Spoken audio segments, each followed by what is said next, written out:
ನಿನ್ನದನ್ನ serial ಇವತ್ತಿನ ಸಂಚಿಕೆಯಲ್ಲಿ ಏನೇನೆಲ್ಲ ಆಗುತ್ತೆ ಅಂತ ಹೇಳ್ತೀನಿ ನೋಡಿ. ಅದಕ್ಕಿಂತ ಮುಂಚೆ ಪ್ಲೀಸ್ ಚಾನಲ್ಗೆ ಸಬ್ಸ್ಕ್ರೈಬ್ ಆಗಿ ನನಗೆ ಸಪೋರ್ಟ್ ಮಾಡಿ. ಸಂಚಿಕೆ ಶುರುವಾದಾಗ ನಮ್ಮ ವೇತಾಳ ಮತ್ತು ನಮ್ಮ ವಿಕ್ರಮ್ ಇಬ್ಬರೂ ಆ ವೀರ ಮತ್ತು ಗುಲಾಬಿ ಮಲ್ಗುವಂತಹ ರೂಮನ್ನು ಡೆಕೋರೇಷನ್ ಮಾಡ್ತಾ ಇರ್ತಾರೆ. ಅಲ್ಲೂ ಕೂಡ ಇವರಿಬ್ಬರು ಜಗಳ ಮಾಡ್ತಾನೆ ಇರ್ತಾರೆ.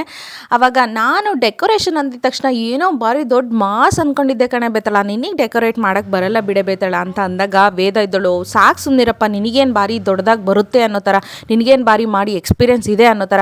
ಇಲ್ಲೇ ಯಾಕೆ ಎಕ್ಸ್ಪೀರಿಯೆನ್ಸ್ ಇಲ್ಲ, ನನ್ನ ಫ್ರೆಂಡ್ ಒಬ್ಬ ಅವಿ ಅಂತ ಇದ್ನಲ್ಲ, ಅವ್ನು ಮದುವೆ ಆದಮೇಲೆ ಈ ಥರ ರೂಮ್ ಡೆಕೋರೇಟ್ ಮಾಡಿದ್ದು ನಾನೇ, ಹೆಂಗೆ ಮಾಡಿದ್ದೆ ಗೊತ್ತಾ ಅಂತ ಅಂತಿರ್ತಾರೆ. ಅದಕ್ಕೆ ನೀನು ಮಾಡಿದ್ದ, ನಾನು ನಂಬಲ್ಲ ಅಂತ ನಮ್ಮ ಬೇತಾಳ ಅಂದಾಗ, ಹೂನೇ ನಮ್ಮ ಫ್ರೆಂಡ್ಸಿಗೋಸ್ಕರ ಏನು ಬೇಕಾದರೂ ಮಾಡ್ತೀವಿ ಅಂದರೆ ಇವನು ಯುದ್ಧಕ್ಕೆ ಹೋಗ್ತಾ ಇದ್ದಾನೆ, ಅದಕ್ಕೆ ಎಲ್ಪ್ ಮಾಡಲ್ಲ ಅಂತೀನಾ ಅಂತ ನಮ್ಮ ವಿಕ್ರಮ್ ಅಂದಾಗ, ಬಂತ ನಿನ್ನ ಬಾಯಿಂದ ಮತ್ತೆ ಯುದ್ಧ ಅದು ಇದು ಅನ್ನೋದು ಬಂತ, ನೀನು ಬಿಡಲ್ಲ ಬಿಡು ನಿನ್ನ ಬುದ್ಧಿನ ಅಂದ್ಕೊಂಡು ಹೂವಿನ ತಟ್ಟೆ ಹಿಡ್ಕೊಂಡು ಬಾತ್ರೂಮ್ ಕಡೆ ಹೋಗ್ತಾಳೆ ಬೇತಾಳ. ಅದು ಬಾತ್ರೂಮ್ ಕಡೆ ಅಲ್ಲಿಗೆ ಹೂವು ಯಾಕೆ ತಗೊಂಡೋಗ್ತಿದ್ಯಾ ಅಂತ ಕೇಳಿದಾಗ, ಅಲ್ಲಿ ಇನ್ನೊಂದು ಬೆಡ್ ಲೈಟ್ ಕಡೆ ಇಡೋಕೆ ಹೋಗ್ತಾಳೆ. ಅದು ಬೆಡ್ ಲೈಟ್ ಕಡೆ ಅಲ್ಲೂ ಇಡಬಾರ್ದು ಅಂತ ವಿಕ್ರಮ್ ಅಂತಾನೆ. ಸರಿ ಈ ಕಡೆ ಇಡು ಅಂತೇಳಿ ಅಂದಾಗ ಆ ಹೂವಿನ ತಟ್ಟೆನ ಹಿಡ್ಕೊಂಡು ಅವನ ಮುಂದೆಯಿಂದ ಬರೋಕ್ಕೆ ಹೋದಾಗ ಅವಳನ್ನ ಹಿಡ್ಕೊಂಡು ಬೆಡ್ ಮೇಲೆ ಹಿಂಗೆ ಕೆಡೋಗ್ಬಿಡ್ತಾನೆ. ಇಬ್ಬರು ಮಧ್ಯೆ ಸ್ವಲ್ಪ ಕಣ್ಣಲ್ಲಿ ಹಂಗೆ ಪ್ರೀತಿ ಹುಟ್ಟುತ್ತೆ. ಇಬ್ಬರು ಒಬ್ರನ್ನೊಬ್ರು ನೋಡ್ತಾ ಹಂಗೆ ಬೆಡ್ ಮೇಲೆ ಮಲಗಿದ್ದಾಗ ನಮ್ಮ ಹೀರೋ ವಿಕ್ರಮು ಹಂಗೆ ಕನಸಿಲ್ಲೋಕ್ಕಕ್ಕೆ ಹೋಗ್ಬಿಡ್ತಾನೆ. ಕನಸಿಲ್ಲೋಕದಲ್ಲಿ ಏನಾಗುತ್ತೆ ಅಂತಂದರೆ ನಮ್ಮ ವೇದ ಹಾಲು ಹಿಡ್ಕೊಂಡು ಬರ್ತಾಳೆ. ಇವನು ಒಂದು ಸೇಬುನ ಹಂಗೆ ತಿಂತಾ ನಿಂತಿರ್ತಾನೆ. ಹಾಲನ್ನ ನಾಚ್ಕೊಂಡು ತೊಗೊಂಬಂದು ನಮ್ಮ ವಿಕ್ರಮಿಗೆ ಕೊಟ್ಟಿರೋ ಥರ ನಮ್ಮ ವಿಕ್ರಮ್ ಅದನ್ನು ಕುಡಿದು ಅವಳಿಗೂ ಕುಡಿಸಿ ಆಮೇಲೆ ಹಾಗೆ ಮತ್ತೆ ಬೆಡ್ ಮೇಲೆ ಬಿದ್ದಿರೋ ಥರ. ಮತ್ತು ಅಲ್ಲಿ ಕಿತ್ತಾಟ ಅಂದರೆ ಒಂಥರ ಖುಷಿಯಾಗಿ ಕಿತ್ತಾಟ, ಅಲ್ಲಿರೋ ಹೂ ತೊಗೊಂಡು ಇಬ್ಬರು ಮೇಲೆ ಚೆಲ್ಲಾಡಿ ಅದಿಮ್ ತೊಗೊಂಡು ಹೊಡೆದಾಡೋದು. ಇಬ್ಬರು ಒಂಥರ ಚೆನ್ನಾಗಿ ಇರ್ತಾರೆ ಆ ಬೆಡ್ ಮೇಲೆ. ಇವರಿಬ್ಬರದ್ದೇ ಏನೋ ಇವ್ರಿಗೇನೋ ಫಸ್ಟ್ ನೈಟ್ ಅರೇಂಜ್ ಮಾಡಿರೋದು ಅನ್ನೋ ಥರ ಕನ್ಸು ಕಾಣ್ತಾ ಇರ್ತಾನೆ ನಮ್ಮ ವಿಕ್ರಮು. ಇದು ಅದೆಷ್ಟು ಬೇಗ ನೆರವೇರುತ್ತೋ ಗೊತ್ತಿಲ್ಲ, ಬಟ್ ಇದು ಕನಸು. ಅದಾದಮೇಲೆ ಹಂಗೆ ಸ್ವಲ್ಪ ಅಷ್ಟೆಲ್ಲ ಆದಮೇಲೆ ಒಂದು ಸಾಂಗ್ ಬೇರೆ ಬರುತ್ತೆ. ಅದಾದಮೇಲೆ ಹಾಗೆ ಕನಸಿಂದ ಎಚ್ಚರ ಆಗುತ್ತೆ. ಅಯ್ಯಯ್ಯೋ ಇದು ಕನಸ ಅಂತ ನಮ್ಮ ವಿಕ್ರಮ್ ಅಂತಾನೆ. ಏನಕ್ಕೆ ಕನಸ, ಅವನಪ್ಪ ಬರೀ ಇದನ್ನೇ ಮಾಡು ನೀನು ಅಂತ ನಮ್ಮ ಬೇತಾಳ ಅಂದಾಗ, ಕನಸು ಎಷ್ಟು ಚೆನ್ನಾಗಿತ್ತು ಗೊತ್ತಾ ಬೇತಾಳ, ಏನೋ ಏನಾಗಿತ್ತು ಕನಸಲ್ಲಿ ಅಂತ ನಮ್ಮ ವೇದ ಕೇಳಿದ್ದಕ್ಕೆ, ಕನಸಲ್ಲಿ ನೀನು ನಾನು ನಮ್ಮಿಬ್ರದ್ದು ಕಣೆ ಫಸ್ಟ್ ನೈಟು ಅಂತ, ಬರೀ ಇದನ್ನೇ ನೀನು ಯಾವಾಗಲೂ ಅಂದ್ಕೊಳ್ತಾ ಇರು ಮನಸ್ಸಲ್ಲಿ, ನೀನು ಬೇರೆ ಏನೂ ಕೆಲಸ ಇಲ್ಲ ಅಂತ ನಮ್ಮ ವೇದ ಅಂದಾಗ, ಇಲ್ಲ ಕಣೆ ಅದರಲ್ಲಿ ತುಂಬ ಚೆನ್ನಾಗಿತ್ತು, ನೀನು ಇದೇ ಸೀರೆ ಉಟ್ಕೊಂಡು ನಾಚ್ಕೊಂಡು ಹಾಲು ತೊಗೊಂಡು ಬಂದು ಕೊಟ್ಟೆ ನನಗೆ ನಾವಿಬ್ಬರು ಅಂತ ಏನೇನೋ ಹೇಳಕ್ಕೆ ಹೋಗ್ತಾ ಇರ್ತಾನೆ. ಅವಾಗ ವೇದ ಇದ್ದಳು, ನೋಡು ನೀನು ಸಂಪೂರ್ಣವಾಗಿ ರೌಡಿಸಮ್ ಬಿಡೋವರೆಗೂ ಇದೆಲ್ಲ ನೀನು ಮರ್ಕೋಬೇಕು ಅಂತ ಅಂತಾಳೆ. ಅಯ್ಯೋ ಅಷ್ಟು ನಾನು ಇನ್ನೂ ಎಲ್ಲ ಬಿಟ್ಟಿದ್ದೀನಲ್ಲ ಬೇತಾಳ, ನನ್ನ ಮೇಲೆ ಯಾಕೆ ನಿನಗೆ ಇನ್ನೂ ಕರುಣೆ ಬರ್ತಿಲ್ಲ? ಅಲ್ಲ ಬೇತಾಳ, ಇದನ್ನೆಲ್ಲ ನೋಡಿನೂ ನಿನಗೇನು ಅಂತ ಏನು ಅನ್ನಿಸ್ತಾ ಇಲ್ವಾ? ಮನಸ್ಸು ನಿನಗೆ ಕರಗ್ತಾ ಇಲ್ವಾ? ಅಪ್ಪ ದೇವ್ರೆ, ನಿನಗಿದೇ ನ್ಯಾಯ ಅಂತ ಅನಿಸುತ್ತಾ? ವೀರಣ್ಣಗಿಂತ ಮೊದಲು ಮದುವೆ ಆಗಿರೋದು ನಾನು, ಆದರೆ ಫಸ್ಟ್ ನೈಟ್ ಆಗ್ತಿರೋದು ಅವನಿಗೆ, ಇದು ನ್ಯಾಯನಾ ನಿನಗೆ ಅಂತ ಹಂಗೆ ನಮ್ಮ ವೇದನ ಮುಖ ನೋಡಿದಾಗ ಗುರಾಯಿಸ್ತಾ ಇರ್ತಾಳೆ ವೇದ. ಆಯಿತು ಬಿಡು ಚಿನ್ನ, ಅದೆಷ್ಟು ದಿನ ಆಗುತ್ತೆ, ನಾನು ನಿನಗೋಸ್ಕರ ಈ ದಿನಕ್ಕೋಸ್ಕರ ವೆಯ್ಟ್ ಮಾಡ್ತೀನಿ ಅಂತ ನಮ್ಮ ವಿಕ್ರಮ್ ಅಂತಿರ್ತಾನೆ. ಇನ್ನೊಂದು ಕಡೆ ವೇದ ಮತ್ತು ವಿಕ್ರಮು ಹೊರಗೆ ನಿಂತಿರ್ತಾರೆ. ಅಲ್ಲಿ ಆ ಕೆಂಪಣ್ಣನ್ನು ಅಲ್ಲಿ ನೇತಾಕಿರ್ತಾನೆ ನಮ್ಮ ವಿಕ್ರಮು. ಹಬ್ಬ ಅಂತೂ ನಮ್ಮ ವೀರಣ್ಣನ ಮದುವೆ ಆಯಿತು. ಅಯ್ಯೋ ಆಯಿತು ಬೇತಾಳ, ಎಷ್ಟೊಂದು ಹೋರಾಟ ಆದಮೇಲೆ ಆಯಿತು. ಹೌದು ಕಣೋ ವಿಕ್ರಮ್, ಇದ್ಯಾಕೆ ಕೆಂಪಣ್ಣ ಹೊರಗೆ ಬಂದಿರೋದು, ಇಲ್ಲಿಗೆ ನೇತಾಕಿರೋದು ಅಂತಂದಾಗ, ಮದುವೆ ಆದಮೇಲೆ ನನಗೆ ಈ ಮದುವೆ ಜಂಜಾಟದಲ್ಲಿ ತುಂಬ ಟೆನ್ಷನ್ ಆಗ್ತಿತ್ತು, ಅವಾಗೆಲ್ಲ ಅದಕ್ಕೆ ಹೊಡಿಬೇಕಿತ್ತಲ್ಲ, ಮನೆ ಒಳಗೆ ಬೇಡ ಅಂತ ಇಲ್ಲಿ ಗ್ರೌಂಡಿಗೆ ತಂದು ಹಾಕ್ಕೊಂಡಿದ್ದೀನಿ ಅಂತ ನಮ್ಮ ವಿಕ್ರಮ್ ಅಂತಾನೆ. ಹೌದಾ, ಆದರೂ ಬೇತಾಳ ನೀನು ನನಗೆ ಹೇಳ್ದಿರ ಇದೆಲ್ಲ ಮಾಡಿದೆ ಅಂತ ಇನ್ನೂ ಕೋಪ ಇದೆ ಅಂತ ನಮ್ಮ ವಿಕ್ರಮ್ ಅಂದಾಗ, ಅವನಪ್ಪ ನನಗೆ ಹೇಳ್ದಿರ ನೀನು ಅವ್ರಿಗೆ ಹೊಡೆದೆ ಅಂತ ನನಗೂ ಕೋಪ ಇದೆ ಅಂತ ಅಂತಾಳೆ. ಹೌದಾ, ಕೋಪ ಬರ್ತಿದೆ ಬೇತಾಳ?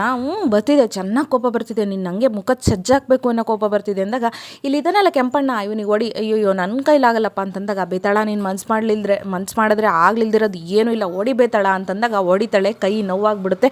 ಇರು ಬೇತಾಳ ಒಂದು ನಿಮಿಷ, ಈ ಕೈಗೆ ಇದನ್ನು ಹಾಕ್ತೀನಿ ಅಂತ ಹೇಳ್ಬಿಟ್ಟು ಅಲ್ಲಿರೋ ಹ್ಯಾಂಡ್ ಗ್ಲೌಸ್ನ ಕೈಗೆ ಹಾಕ್ತಾಳೆ.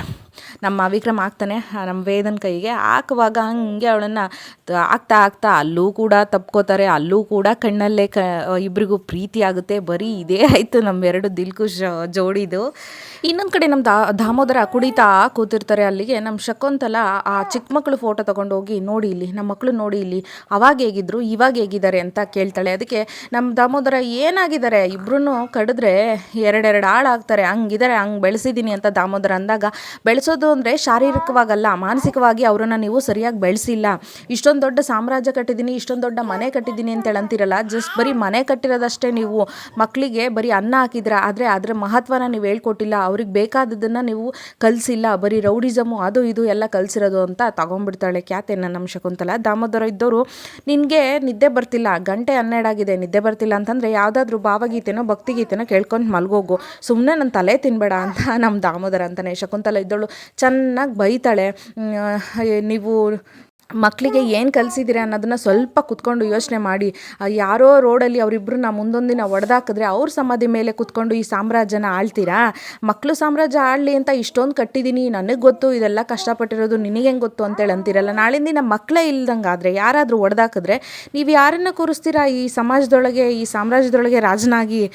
ನೋಡಿ, ಮಕ್ಕಳು ನನ್ನ ಮಾತಂತೂ ಕೇಳ್ತಾ ಇಲ್ಲ, ನಿಮ್ಮ ಮಾತನ್ನ ಕೇಳ್ತಾ ಇರ್ತಾನೆ. ಈಗಲೂ ಕಾಲ ಮಿಂಚಿಲ್ಲ, ದಯವಿಟ್ಟು ಅವರಿಬ್ಬರಿಗೆ ಬುದ್ಧಿ ಹೇಳಿ ಅಂತ ಹೇಳ್ಬಿಟ್ಟು ಶಕುಂತಲ ಚೆನ್ನಾಗಿ ಬೈತಾಳೆ. ನಮ್ಮ ದಾಮೋದರ ಕೂಡ ಸ್ವಲ್ಪ ನನಗೆ ಗೊತ್ತು ಕಷ್ಟ, ನಾನು ಇದನ್ನು ಯಾವ ಥರ ಕಟ್ಟಿದ್ದೀನಿ, ಈ ಮನೆ ಒಂದೊಂದು ಇಟ್ಕೆನಲ್ಲೂ ನಾನು ಎಷ್ಟು ಕಷ್ಟಪಟ್ಟಿದ್ದೀನಿ, ಒಂದೊಂದು ಡೀಲ್ನ ಮಾಡುವಾಗಲೂ ನನ್ನ ಪ್ರಾಣದ ಬೆಲೆನ ಬಿಟ್ಟು ನಾನು ಹೋರಾಡಿದ್ದೀನಿ ನನ್ನ ಮಕ್ಕಳಿಗೋಸ್ಕರ ಅಂತ ಕೂಡ ಹೇಳ್ತಾನೆ. ಆದರೂ ಶಕುಂತಲ ಮಾತಾಡಿದ್ದನ್ನು ಯೋಚನೆ ಮಾಡ್ತಾ ಕೂರ್ತಾನೆ ದಾಮೋದರ. ಅವಳು ಹೇಳಿದ್ದು ಒಂಥರ ಕರೆಕ್ಟಾಗಿದೆ ಅಲ್ಲ ಅನ್ನೋ ಒಂದು ಆಲೋಚನೆ ನಮ್ಮ ದಾಮೋದರನಿಗೆ ಬರುತ್ತೆ. ಮನಸ್ಸು ಚೇಂಜ್ ಆದ್ರೂ ಆಗ್ಬೋದು, ಹೇಳೋಕ್ಕಾಗಲ್ಲ. ಅದಕ್ಕೆ ತಕ್ಕನಂಗೆ ಅವರಿಬ್ಬರು ಮದುವೆ ಫೋಟೋಸು, ಅವರಿಬ್ಬರು ಸಣ್ಣ ಮಕ್ಕಳಿದ್ದಾಗಿದ್ದಂಥ ಫೋಟೋಸು ಎಲ್ಲದನ್ನು ನೋಡ್ತಾ ಹಳೇದನ್ನೆಲ್ಲ ನೆನಪು ಮಾಡ್ತಾ ಕೂರ್ತಾನೆ ನಮ್ಮ ದಾಮೋದರ.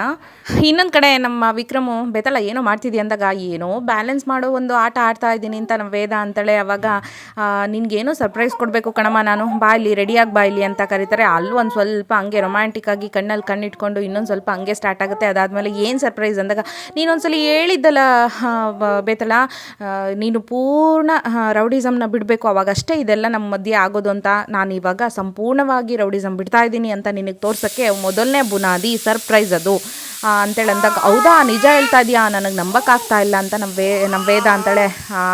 ಸರ್ಪ್ರೈಸ್ ಹೇಗಾಗುತ್ತೆ ಏನು ಎಂತು ಅಂತ ಇಲ್ಲೇ ಹೇಳಿದಾಗ, ಬೇಗ ರೆಡಿಯಾಗಮ್ಮ ಕರ್ಕೊಂಡೋಗಿ ತೋರಿಸ್ತೀನಿ ಅಂತ ಸರ್ಪ್ರೈಸ್ ತೋರ್ಸೋಕ್ಕೆ ಅಂತ ರೆಡಿಯಾಗಕ್ಕೆ ಕೇಳ್ತಾನೆ ನಮ್ಮ ವಿಕ್ರಮ್ ವೇದಂಗೆ. ಆವಾಗ ವೀರನ್ನ ಕರೆದಿರ್ತಾನೆ ದಾಮೋದರ. ವೀರ ಹೋಗ್ತಾನೆ, ಪಾಪ ಏನಕ್ಕೆ ಬೆಳಗ್ಗೆ ಕರೆದ್ರಂತೆ ಅಂದಾಗ, ಇದು ಬೆಳಗ್ಗೆನಾ, ಓಹೋ ಹೆಂಡತಿ ಜೊತೆ ಪಾಪ ತುಂಬ ಚೆನ್ನಾಗಿ ಮಲಗಿದ್ದೇನೋ, ಕರೆದು ಡಿಸ್ಟರ್ಬ್ ಮಾಡಿದ್ದೇನೋ ಅಂತ ದಾಮೋದರದಾಗ, ಪಾಪ ಹಂಗೆಲ್ಲ ಏನಿಲ್ಲ, ಏನು ಹೇಳಿ ಅಂತ ಕೇಳಿದಾಗ, ನೀನು ಆ ವಿಕ್ರಮ್ ಥರ ಹೆಂಡತಿ ಸೆರ್ಗಿಟ್ಕೊಂಡು ಓಡಾಡೋನಾಗಬೇಡ, ನಾನೊಂದು ಬಿಸ್ನೆಸ್ ಸ್ಟಾರ್ಟ್ ಮಾಡಬೇಕು ಅಂತಿದ್ದೀನಿ, ಅದಕ್ಕೆ ಮುಚ್ಕೊಂಡು ಬಂದು ಜಾಯಿನ್ ಆಗು ಅಂತ ಅಂತಾನೆ.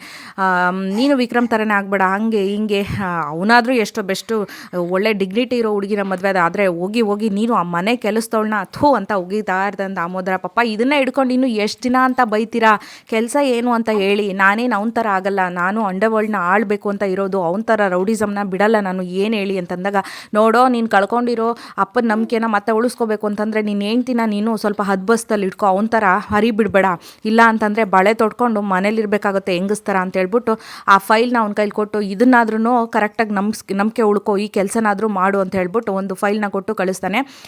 ಇದಿಷ್ಟು ನೋಡಿ ಇವತ್ತಿನ ಸಂಚಿಕೆ. ನಮ್ಮ ದಾಮೋದರನ ಮನಸ್ಸು ಕೂಡ ಸ್ವಲ್ಪ ಇತ್ತೀಚೆಗೆ ಬದಲಾಗ್ತಾ ಇದೆ, ರೌಡಿಸಮ್ನ ಬಿಡೋದು ಮತ್ತು ಬೇರೆ ಕೆಲಸ ಮಾಡೋದು ಅಂತ. ಇನ್ನು ನೆಕ್ಸ್ಟ್ ಸಂಚಿಕೆಯಲ್ಲಿ ಏನೇನೆಲ್ಲ ಆಗುತ್ತೆ ಅಂತ ಹೇಳ್ತೀನಿ. Thank you so much and bye ಎಲ್ರಿಗೂ.